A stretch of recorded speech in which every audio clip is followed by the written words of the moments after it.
The Southern Alberta Council on Public Affairs acknowledges that we are gathered on the lands of the Blackfoot people of the Canadian Plains, and we pay respect to the Blackfoot people, past, present, and future, while recognizing and respecting their cultural heritage, beliefs, and relationship to the land. We offer respect to the Métis and all who have lived on this land and made Lethbridge their home. Good afternoon, everyone. Welcome. Thank you so much for joining us today on our special Tuesday edition of SACPA. My name is Christy Thomas. I'll be your moderator today. As you all know, this is SACPA's 57th year. It's a local volunteer, not-for-profit organization, and our board members work hard each week to bring you presentations from local and regional current issues. Out of respect for the speaker, we request that you mute your cell phones. So today we have two fantastic speakers, Kathleen Sheppard and Amber Murray. Kathleen joined Environment Lethbridge as the Executive Director in November of 2015. Originally from Southern Alberta, Kathleen has more than 25 years of experience working for nonprofit organizations in BC and Alberta. Her previous experience includes work on land conservation, wildlife rescue, wilderness protection, and environmental sustainability. Amber is an urban watershed ambassador with Environment Lethbridge, and she has over 20 years of experience in landscape management and design in Alberta, British Columbia, and Ontario. Today they'll be speaking on the title, Lethbridge as a Living City. How can green infrastructure and water-wise design help our community adapt to a changing climate? So please join me in welcoming Amber and Kathleen.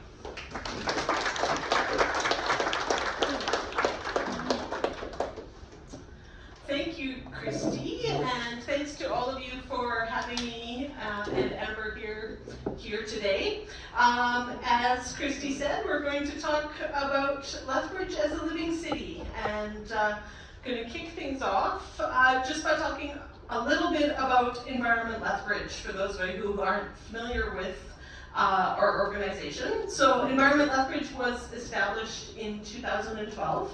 And our mission is to inspire community action towards sustainability, which is quite broad, but we do work exclusively within the city of Lethbridge.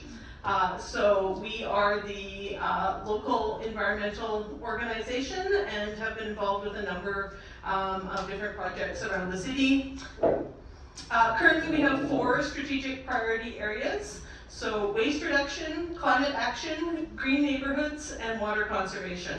And you may know us from some of our programs in the community, such as Reuse Rendezvous, which we have delivered since 2015, and CD Saturday, which we've delivered since 2017.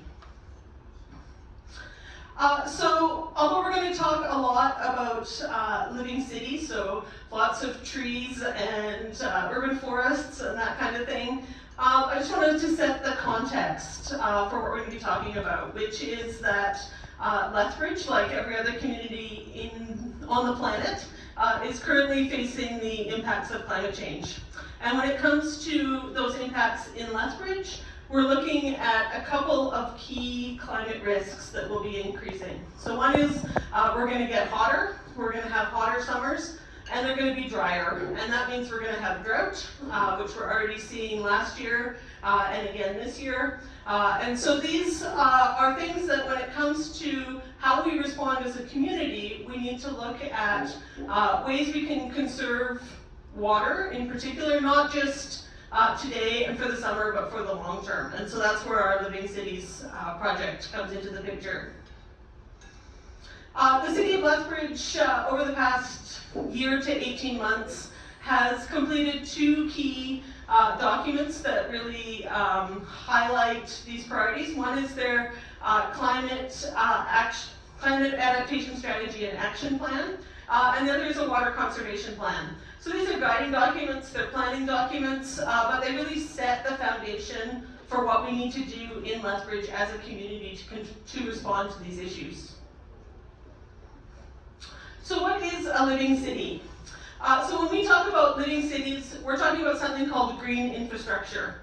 And green infrastructure is one of those perhaps slightly opaque terms. A lot of people think we're talking about things like solar panels, that kind of stuff, but what we're really talking about is using natural vegetation to replace or mimic gray infrastructure, which is usually things made out of rocks and cement.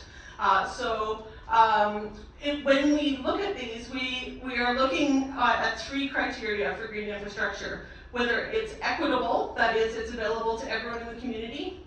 Whether it's abundant, that is, that it's well represented throughout the community. And whether it's thriving, that it's actually growing and being established and really taking hold in the community.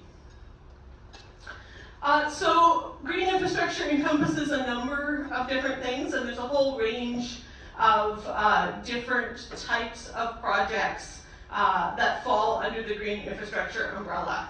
So everybody, I think, probably thinks automatically of things like parks, which provide a lot of our green space. And here in Lethbridge, we're really lucky to have our river valley, which provides such a wonderful natural resource to our community. But we're also looking at things like urban forests. So Lethbridge, if you go back and look at historical photographs from Lethbridge, there's no trees up on the benches. This was prairie in the truest sense of the word. So all of the trees you see around the community, which provide shade and help offset the heating that comes from the concrete of our streets and of our buildings, those have all been planted. And so managing that urban forest and making sure it lasts into the future is a really important aspect of green infrastructure.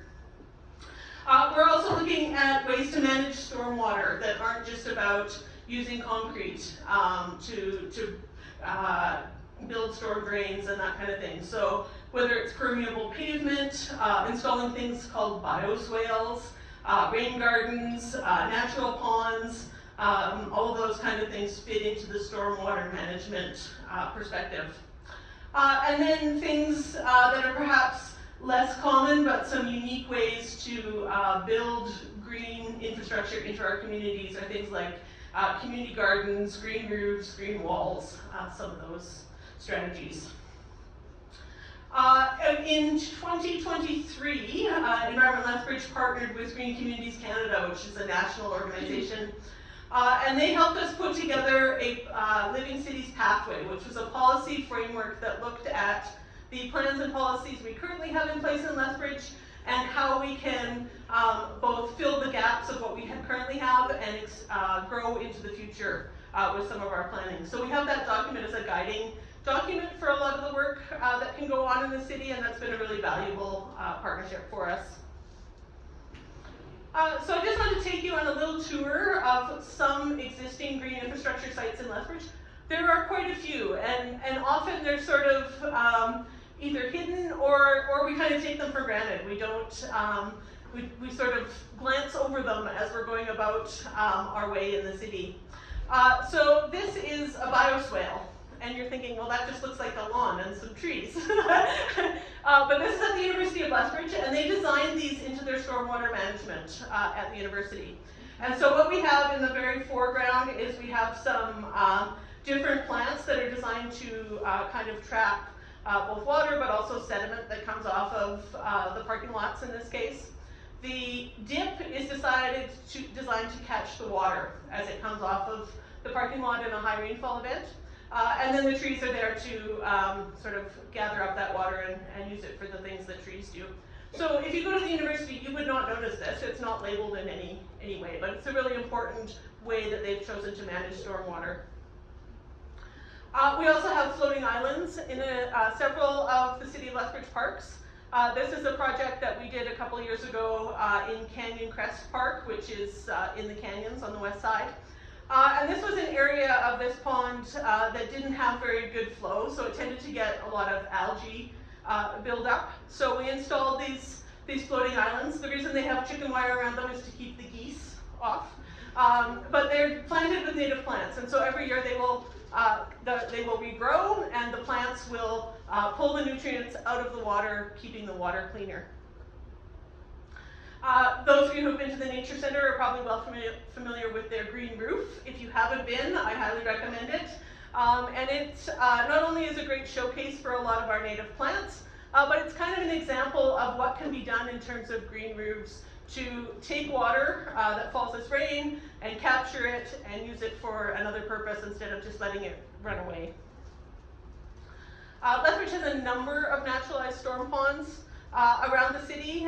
Storm ponds like Firelight Park or Sunridge Park, where the vegetation surrounding the pond is natural, so it provides habitat, but it's also designed as a stormwater facility. So it's designed to flood in a high water event, capture that water, release it slowly, all using natural means.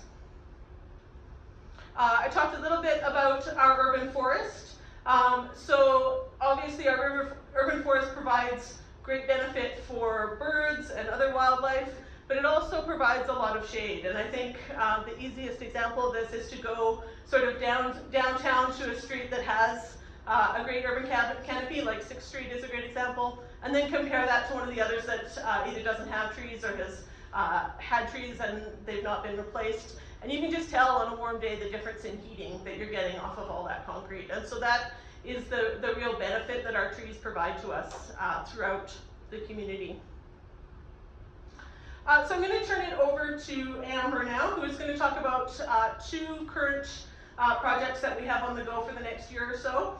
One is the work we're doing in neighborhoods and communities, and then the other is the project we're doing with homeowners, where we're looking for ways for homeowners to get involved in using some of these techniques at a smaller scale in their gardens and yards.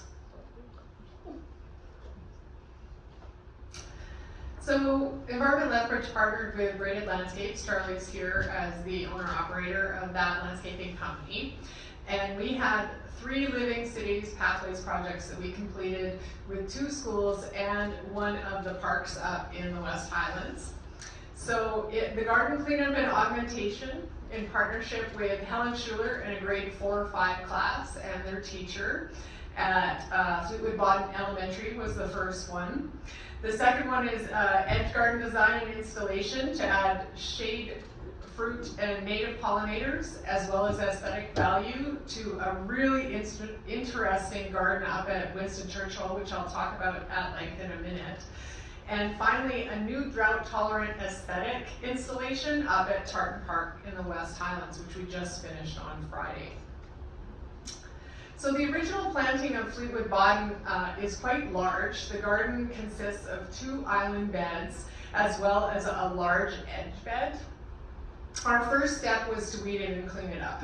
Now, what happens in Alberta, as you know, is the quackgrass and a whole bunch of what we call pioneer weeds get in and break through any kind of landscape fabric or large mulch installation, and what happens is if you leave it, it ends up taking over, and it's very difficult to get it out. So we actually spent a couple days in there trying to get it out.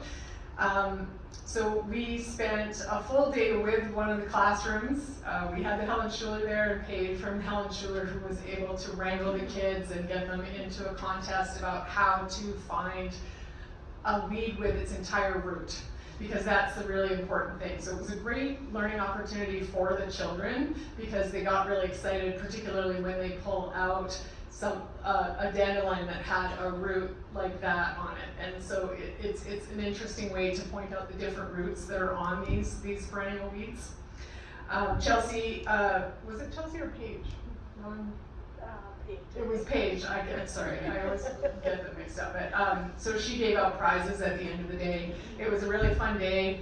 We didn't get a lot of labor. So, but it was fun. Our second day at Fleetwood Bodden was dedicated to the planting. We added a whole bunch of different plants to this installation. It already has a whole, a lot of mature trees and shrubs there. The plants in the understory are flailing a little bit because of the weeds, but we added a flamingo willow in a damp corner. Willow isn't a great choice for Lethbridge, but if you do have an area that has a lot of wet, putting in a willow really helps suck that water down, and it also adds shade to the corner because willows will grow very, very quickly. We added a sand cherry for color.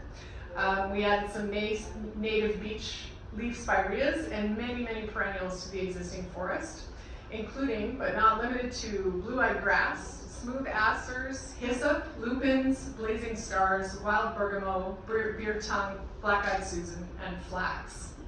And the student helped us dig holes and plant. They were really into the planting part and the watering part for sure.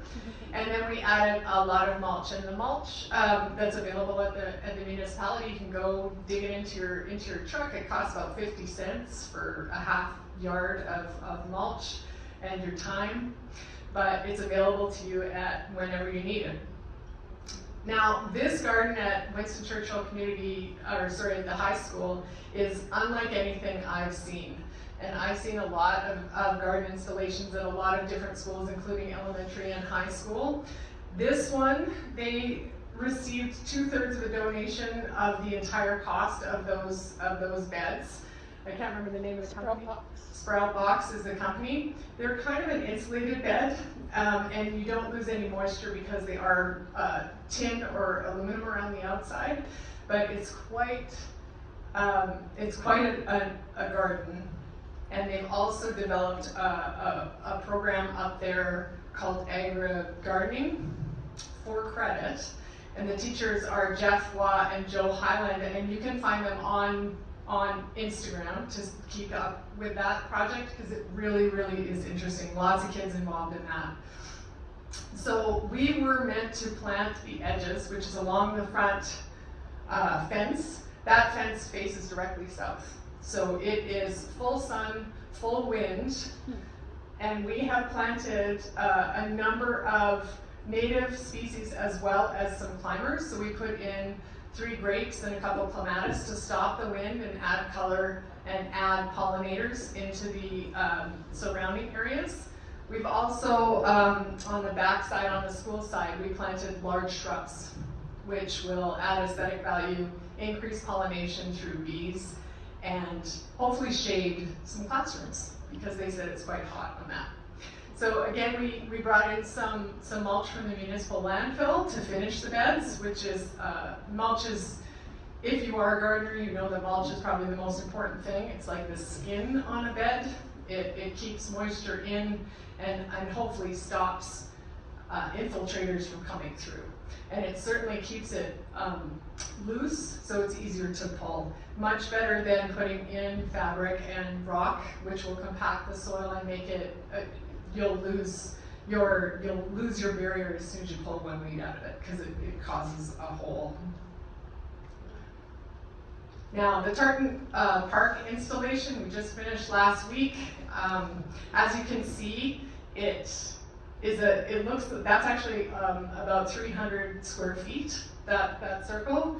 It looks very tiny in the giant moonscape of Tartan Park, which is mostly turf.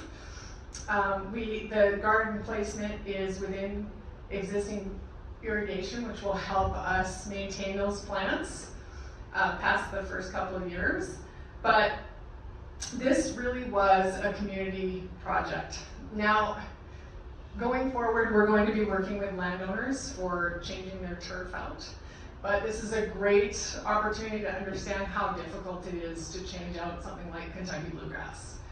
So it took us 3 full days, well, probably 2 full days to get the turf out. And that included a landscaping company coming in and removing the top layer of turf.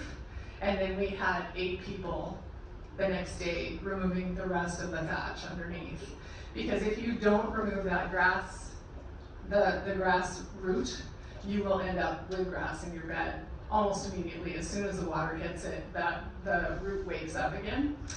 But once we get that all out, the whole installation of over a dozen plants, or a dozen species, and a tree and many shrubs took about 2 hours. And a whole bunch of people came up, including some city councilors.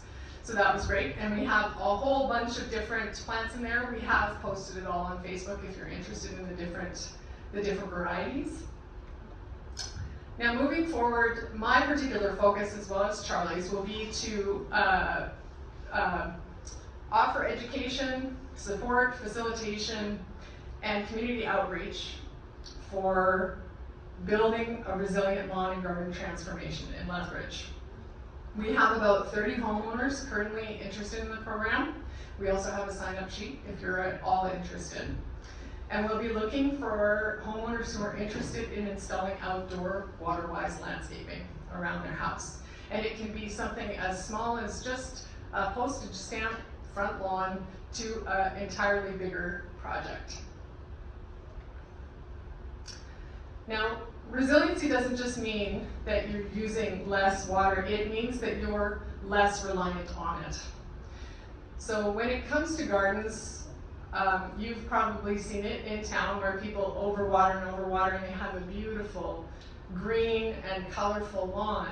But the minute that water goes down, it takes about a week for that particularly heavily watered garden to die back. If you plan and landscape a design that includes water-wise plants and mulch, you are almost impervious to drought.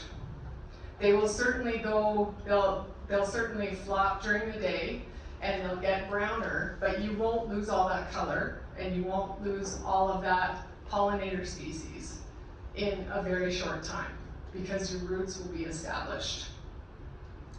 So water-wise landscape design involves several factors, but the first is very small gradual changes. So as you've seen when we did the Tartan Park installation, ripping out a large portion of turf and then putting in new garden is very, very heavy on the water, and it's heavy on your energy, and it's heavy on amendments for the soil. So it's better to make a 5-year plan if you're doing a large landscape and build in tiers, because you can just leave the bottom bit, and if you start at the top, that water will work its way down. And turf is a tricky business. I worked in turf care for many, many years. There are several ways to transform a Kentucky bluegrass lawn, which is almost solely what we've used for turf in Alberta. And it either involves a lot of work or a lot of patience, or both. So there are only a couple times a year that you can change your lawn out, and that's from completely stripping the lawn and replanting, and that's in the spring and late fall. You can't do it midsummer, it won't grow, because turf requires lower temperatures to germinate. But you can start working on a lawn that maybe is patchy, just by raking and constantly overseeding. Raking and constantly overseeding with native seed varieties like microclovers, Dutch clovers, wildflower ground cover, native fescues, and all of these things will end up making almost a garden type. It will not be athletic turf. I just want everybody to know that your walk on turf is not the same as a native grass variety turf. You're not going to play golf on it. It'll be like hitting out of the rough, if you're into that. The best water-wise design of turf, whether it's native varieties or Kentucky bluegrass, is to use it as pathways and to use it as a sitting area in the shade. Then it requires almost no maintenance. Water capture is the future of backyard gardens in North America. We are far, far behind Australia and Europe in this. Our capture, I was talking to Chris about this, capture here is pretty expensive, trying to find the tanks and find the implements and find everything that goes into capturing your water above ground. But the city of Lethbridge this year has a rebate program for rain barrels. So if you're considering it, you should go get one, because you get $100 back on a new one. And going through this summer, just so you know, turf only requires a ½ inch of water a week to stay green, and that's to keep it out of dormancy. The best ways to keep your lawns green, if you want them, is to mow them high. So bring up the heights of your mowers and throw a frisbee under your sprinkler. And when it fills up with water, that's a ½ inch. So if you time it, you'll know how much it needs, and you can split that into 2 over the week if you like, and you never, never, never water in the sun, ever. Your plants are designed to close their stomata. When they're in heat, it actually stops them from losing water, and they look dead. But they're not, because when the shade comes back and when it gets cool again, they'll stand up again, and that's what they're meant to do. But so many people start freaking out and watering their plants as soon as they cave over, and you're losing most of that water to evaporation. But especially during the hot times, your trees and your shrubs should be the main focus of your watering this summer, particularly your big trees. And what I like to do, and we'll go through all of this when we develop our program, is to create beds that are under the shade of the trees, so that any watering that you do will eventually go to the trees. And with that, we'll open it up to questions.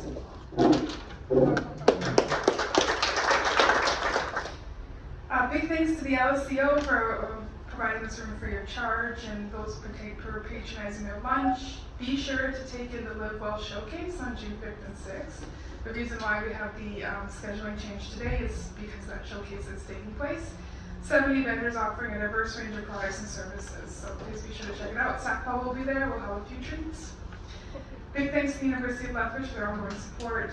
Thank you to the Herald and other media for their coverage. Thank you to Rogers TV for recording our sessions that will be available on TV and SACPA archives. Also, a big thank you to Tango Media for hosting our website. So next week, the topic will be what are the pillars of New Lethbridge's new strategic plan with Dr. David Jais.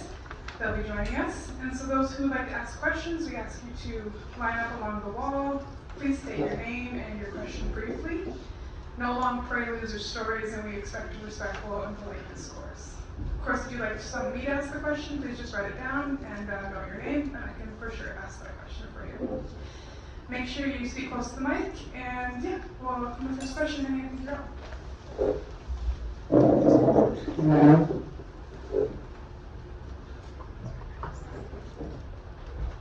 It's okay.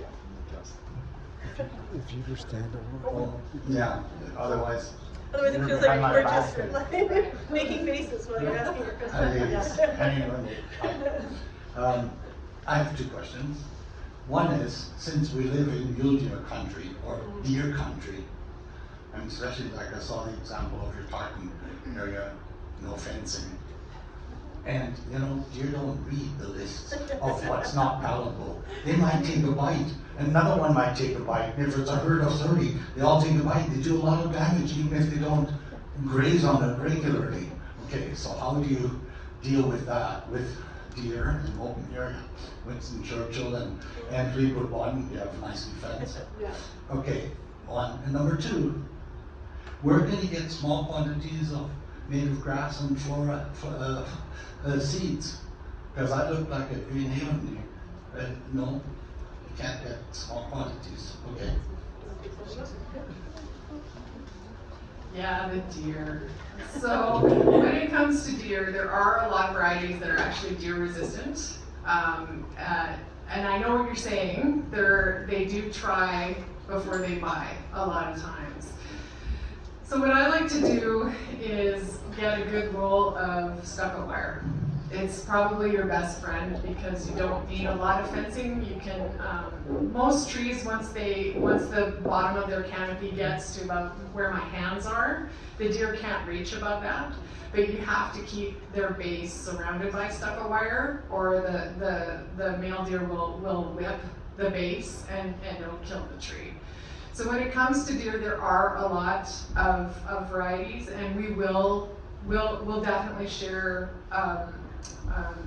websites and plant lists of particular things that will help keep them away. And there are also anti-deer applicants that you can put. Green Haven has a couple of them. You can't continually use one. After watering? Yes, and yeah, it's basically just like you can put it in a spray bottle and spray it, but you can't just use one for the entire summer. You have one, and then a couple weeks later you spray it, so that helps. But you don't, I will definitely, that's a great question, because I'll definitely put on the shrubs that will definitely get eaten regardless, and the ones that won't. So thanks for that question. As for the seeds, there's a great place out in Beaver Mines called Grumpy's that has all kinds of plugs and seeds that you can get. We got a lot of our stuff from them. You can also order seeds from ALCLA, which is the Alberta. It is in Airdrie. Carstairs. Oh, it's in Carstairs. And then I'm doing well answering this question. and then Wild About Flowers is in Okotoks. And Wild About Flowers in Okotoks. And you can go on to West Coast Seeds. You just have to make sure you're buying a Zone 3. Yes. Zone 3, not Zone 4, because it only takes 1 day below -40 to kick those guys out. Thank you.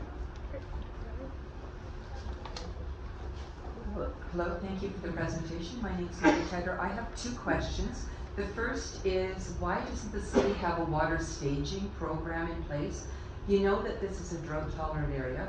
We came from Vancouver Island where they don't have quite the same problem, but they did have a finite water source in the glacier.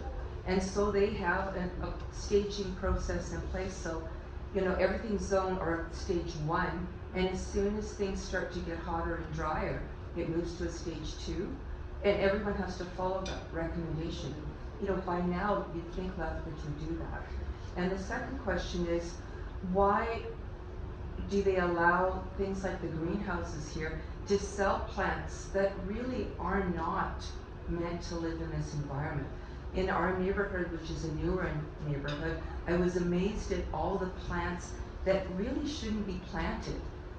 I could see that they're not going to live beyond 1 or 2 years because they're a Zone 4 or a Zone 5, and again, not really appropriate for the area. So the good news is that Lethbridge does have a new water conservation plan, and included in that are water rationing stages. So currently, the language is a little bit different. Currently we are at the voluntary restriction level, which asks everyone to do the things that you're probably thinking of for Vancouver in stage 1 of you know, limiting the number of times you water per week, only watering in the early morning or in the evenings, those kind of things.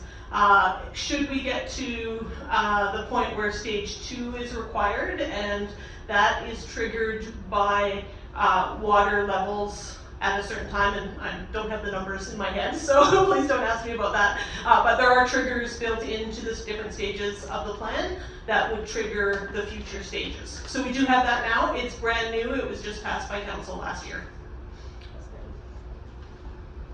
As for planned retail, there are no restrictions at all. So any annual you buy is a perennial somewhere. And if you work in retail, it's really great. It's really great for you to have all of your information going in. A lot of people buy perennials as an annual and pot them. What I've seen in retail is that a lot of people don't care. They just want a certain plant. But when it comes to actually allowing things to be sold, they even sell invasive plants through those things. So when it comes to Zone 5s and 4s, if you have a south-facing wall behind a fence in a neighborhood, you can grow Zone 4 plants here. They're not going to be as rigorous as they are out in BC, but you can certainly grow them. If it's exposed, you can't grow anything over a Zone 3. And even if we have a crazy winter where we come out of freeze, all the Zone 1s die because they're the first ones to come out. So there is no restrictions in Alberta on anything. No, on horticulture. Welcome to Alberta.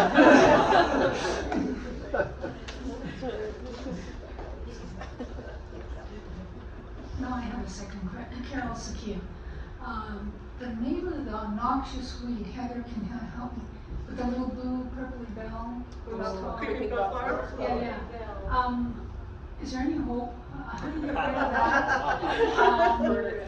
And actually my first question was, we're in London Road and we've got boulevards. And a few years ago, I did try to grow zucchini plants.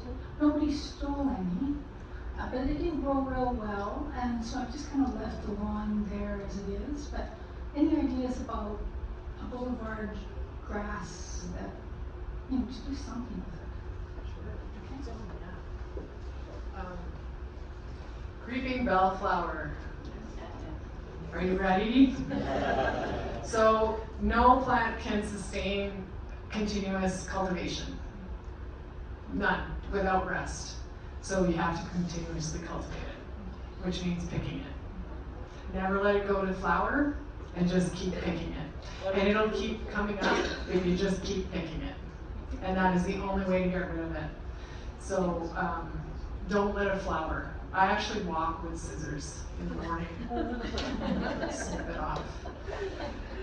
And you can dig it out, but it has almost like a net, like a web.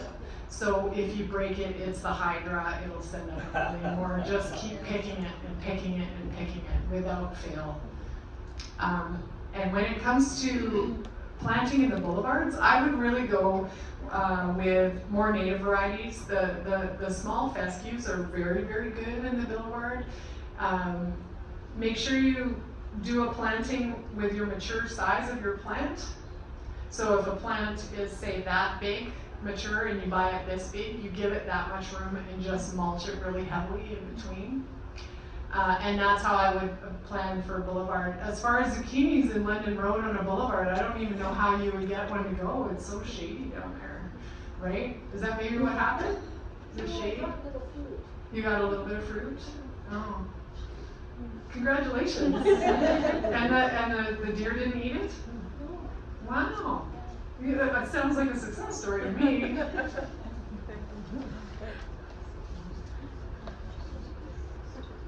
My name is Graham Greenlee.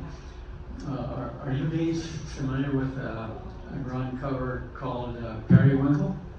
Yep. A number of years ago, I dug up our whole front lawn with a shovel and chopped it up in little pieces and planted potatoes. So we had potatoes there for one summer and kept weeding for the summer. And then I brought some periwinkle in and planted it just a little bit, and we left it alone, and it spread and spread and spread, took over the whole front yard, and it's still there. Our front yard is all periwinkle, and it's green, and it's green all year round. When the snow melts in the winter, it's still green. We never water it. And well, it's close to the ground. It only grows about this high. And the bonus is, at this time of year, it has pretty little blue flowers, but it's bigger often. So that's my story. I just have more of a logistic question, and I apologize if I missed it. How is Environment Lethbridge funded? Environment Lethbridge is very fortunate to get some core funding from the city, and we supplement that with a fair amount of grant funding. So the Living Cities project is funded by 2 grants, one from the Wawanesa Climate Champions Fund, and the other from the Government of Alberta Watershed Resiliency and Recovery Fund.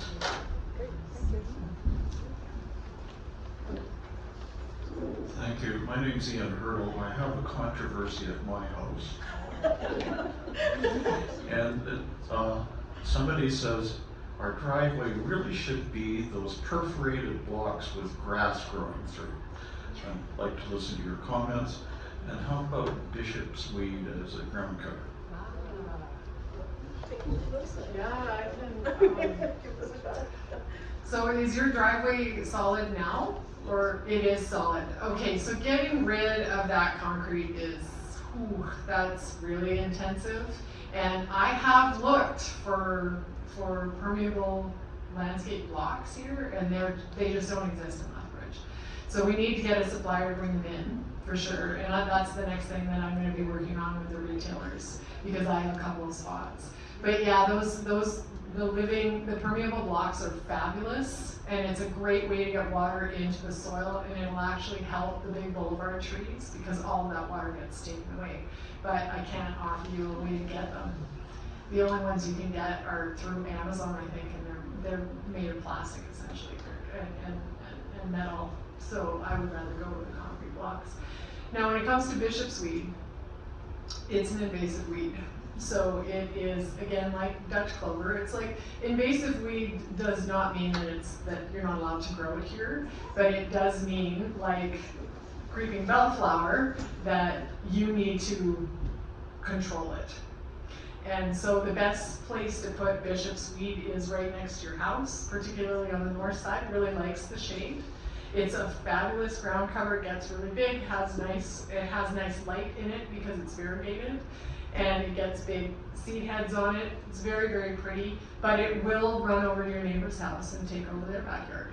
And it will, if it gets a chance, take over everywhere if you can. So it's nice to give it a border and dig that border up every year. There are perforated blocks in the internal grass area around the regional hospital. Mm-hmm. I mean, it looks like on some of the lakes, they put them down as boat ramps. Yeah, I haven't been able to source them here, but I would like to get some as well. I'll just ask one more question while I'm here. So why is it the norm to put in Kentucky bluegrass? Like, why is that kind of the gold standard for new builds and lawns, etc.? Kentucky bluegrass propagates both by rhizomes, root, and seed heads. It has one of the lowest seed heads I've ever seen. In fact, you'll see it almost as soon as the grass starts growing, you'll see the seed head come up. It's amazing. They use it in, it's an excellent athletic turf cover. So you can basically, you can run all over it. It basically just needs aerating and overseeding, and it maintains its greenness. But it's, because it seeds and propagates through rhizomes and its root so prolifically, it's so hard to get away from it. It forms a mat, which is why it's great for athletic grass and why it's being used everywhere. For soccer fields, for what do they play, polo. They throw it in backyards too, because it basically just grows on top of itself. So we just took out Tartan Park. They cut about 2 inches of turf out, and there was still 3 inches of thatch underneath it. It'll just keep growing on top of itself, which gives itself a lot of cushion. That's why we use it so often. It certainly outcompetes all the native varieties, and it isn't drought tolerant.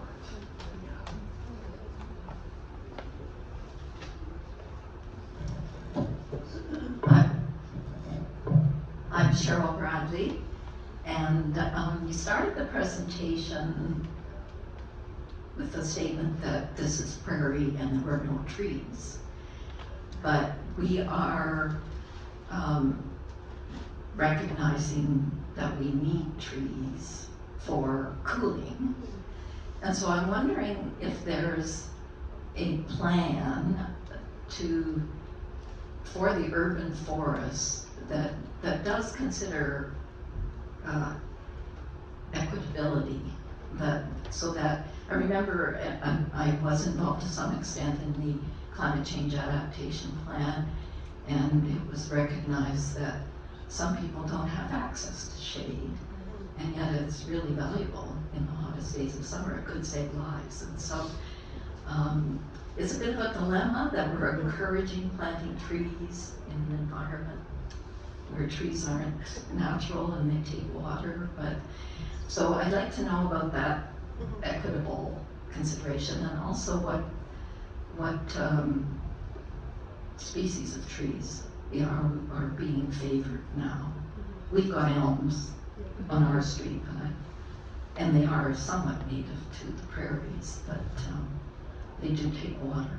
Yeah.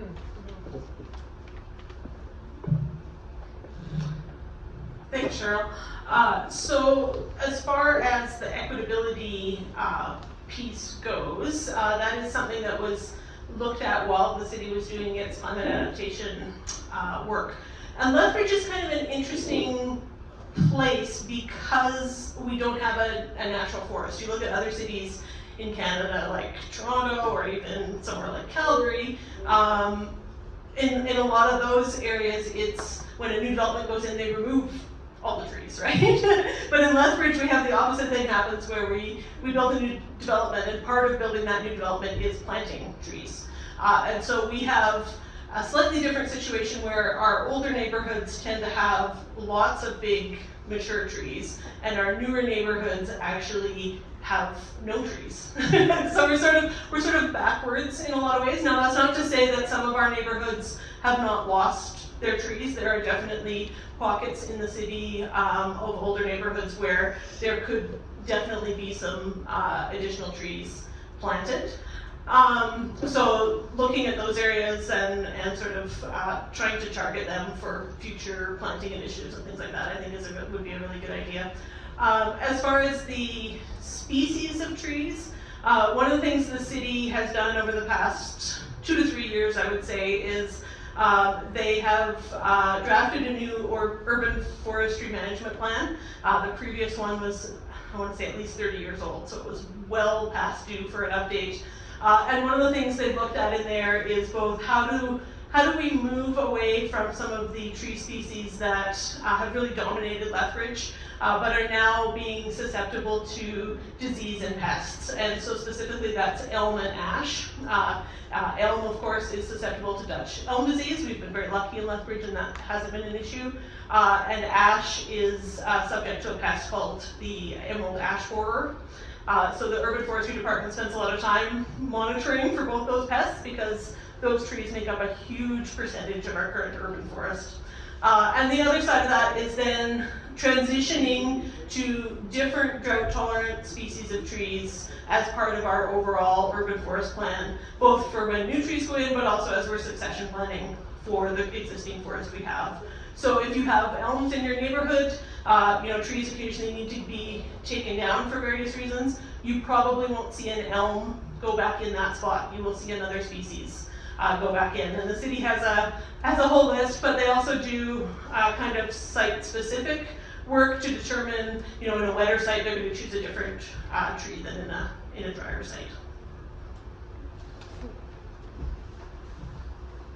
My name is Edith Olson, and my question is as follows. We see a lot of people landscaping their yards. Some people are using rocks, stones, gravel, because they're trying to xeriscape and keep down their watering requirements, and other people are using mulch. I'd like your comments, please, on pros and cons of gravel versus mulch. This is my favorite conversation. Please don't use rock. And I'll tell you why. Because in Alberta, rock gardens, do you know where they come from? You must. Arizona. No. Australia. No. Japan. So the Japan soil is based in rock and sand because they're a mountainous country. And they don't have the weed species that we have. We literally have pioneer weeds that are designed to break rock. So putting in a rock garden means that you are going to attract every pioneer weed species because that's where they're meant to go. Their seed gets trapped in there and works its way down. They have drill roots that tap straight through because basically they put a giant piece of landscape fabric underneath, and then they pile up, a foot of rock on top of it. So what happens is that you compress the soil, compact the soil, and heat up the soil. So I would say, I know a lot of people think it's easy, but if you see a nice rock garden in Lethbridge, it is full of glyphosate. They have sprayed it with Roundup probably every 2 weeks.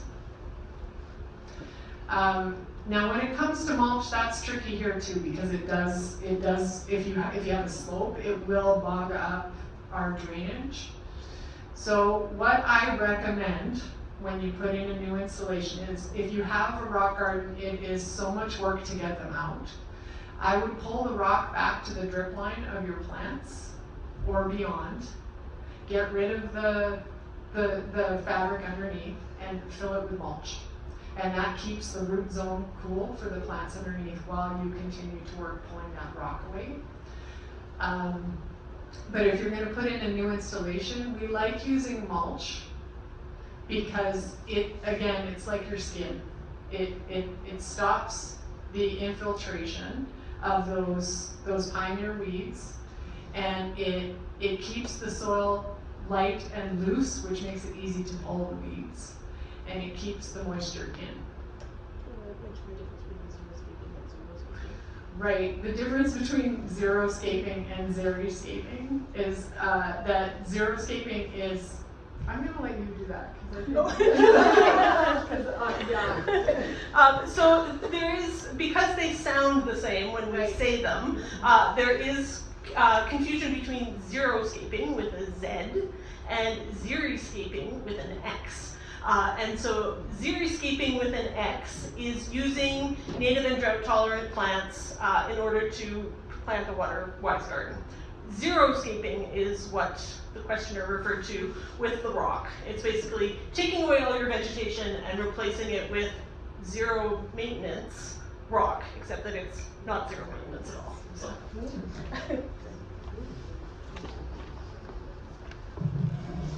My name is Beth Moyer. Thank you very much for a very interesting talk. When we moved here in '77, our yard had a beautiful weeping birch in the front yard, which gave us a lot of shade over many, many years, our bedrooms, etc. But then in recent years it became diseased. We did have it treated, but we finally a few years ago had to take it down. But there are so many other areas in town where there are diseased weeping birches. And does the city have a plan for this?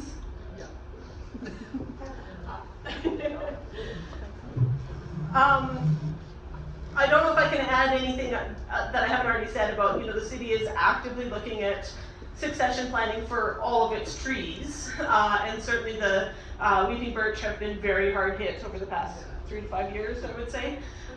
So it's definitely on their radar, and they are definitely looking at what more resilient species they can use instead of those trees, unfortunately. I was just going to add something about the silver birch. They don't have enough inoculant to treat all of the trees. So essentially what we're witnessing is an entire decline of that species here, and there is no hope for the rest of them. That's why we're watching our green ash as well, because the borer is here, and you have to keep your green ash very healthy, well watered, in order to stop them, to make them resilient to those borers. But yeah, the silver birch are gone, I'm sorry to say.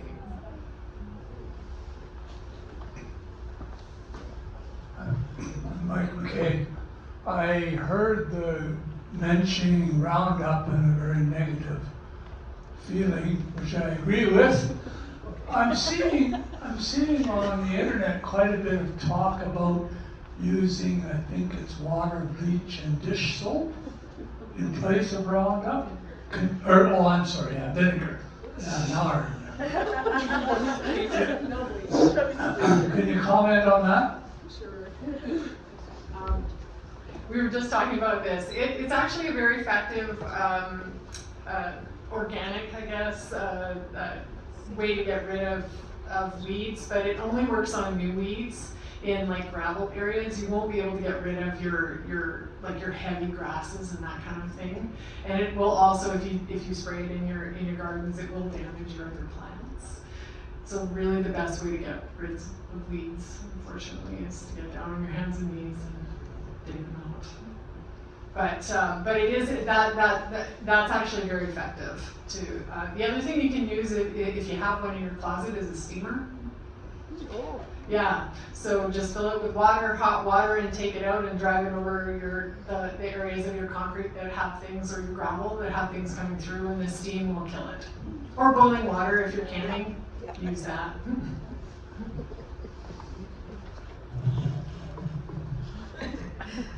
Thank you very much. That was very informative. Beth Myrtle-Atherstone. Yeah, I use boiling water to get the dandelions because they have such long roots, especially when they grow between bricks. My question continues from Henning's in regard to the wildflowers that we can plant in amongst our grasses. And I'm wondering, aside from contacting retailers and asking them to bring in these things, would it be possible under your mandate to ask people in these different places, you mentioned Beaver Mines and some of these other places, to bring in a bunch of these bags of wildflower seeds, and either you be just a place where we can buy it at no additional cost, so you're not denying your nonprofit status, or you have some way that we could pay for it directly to them. Anyway, that way we could be having a smaller footprint in terms of traveling, each of us traveling out to these places to get our one tiny bag. Thank you.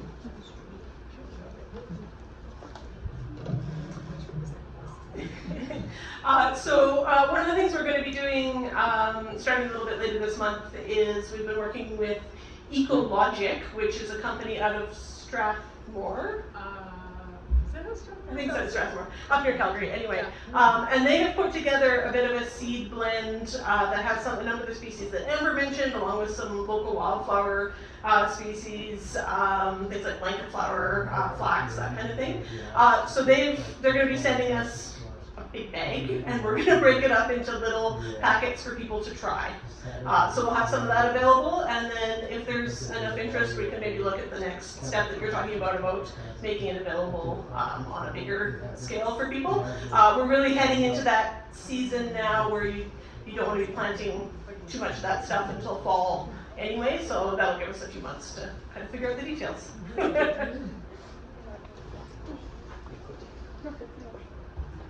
Wayne Tiger here. I've got a couple of questions for you.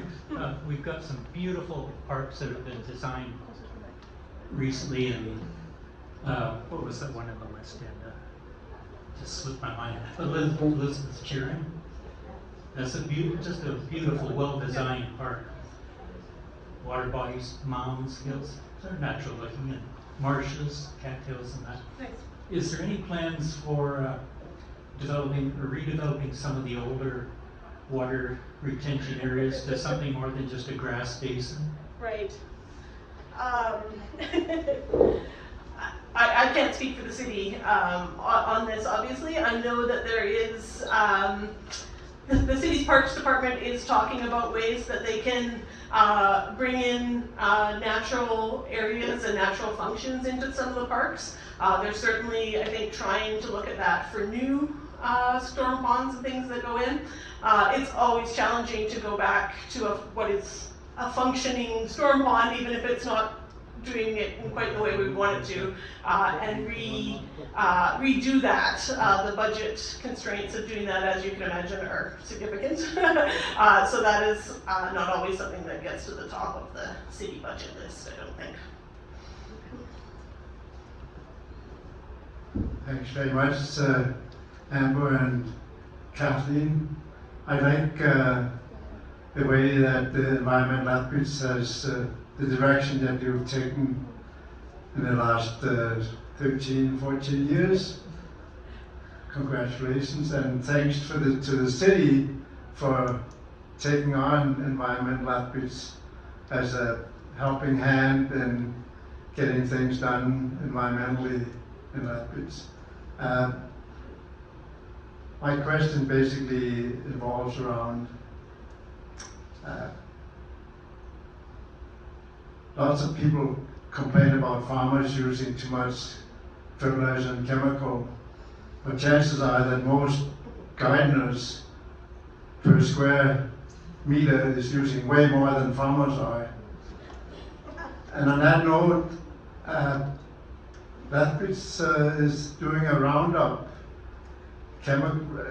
wasted chemical or old chemical, fertilizer, electronics at Park Place Mall this Saturday. So get rid of all your stuff in the garage and wherever you might store that stuff. Maybe you could expand a little bit on that. Sure. Well, I feel like I should be thanking Canute. Canute was one of the original founding members of Environment Lethbridge, so thank you to Canute for that.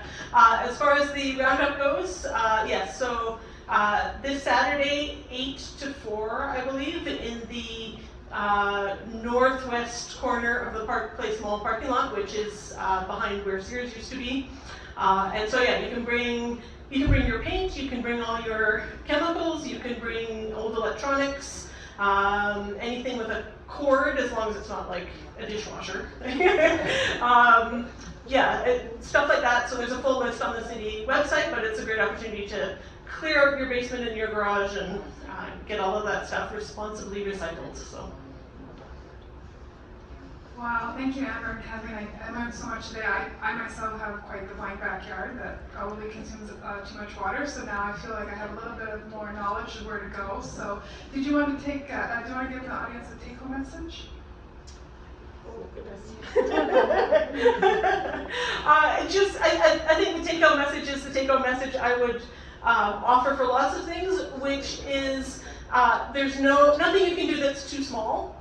So, try a new plant, try a small area of your lawn, try something, and if it works for you, then you can build and do something bigger next year. And I did just want to point out that we do have our sign-up sheet available for the yards portion of the project, if anybody's interested in that.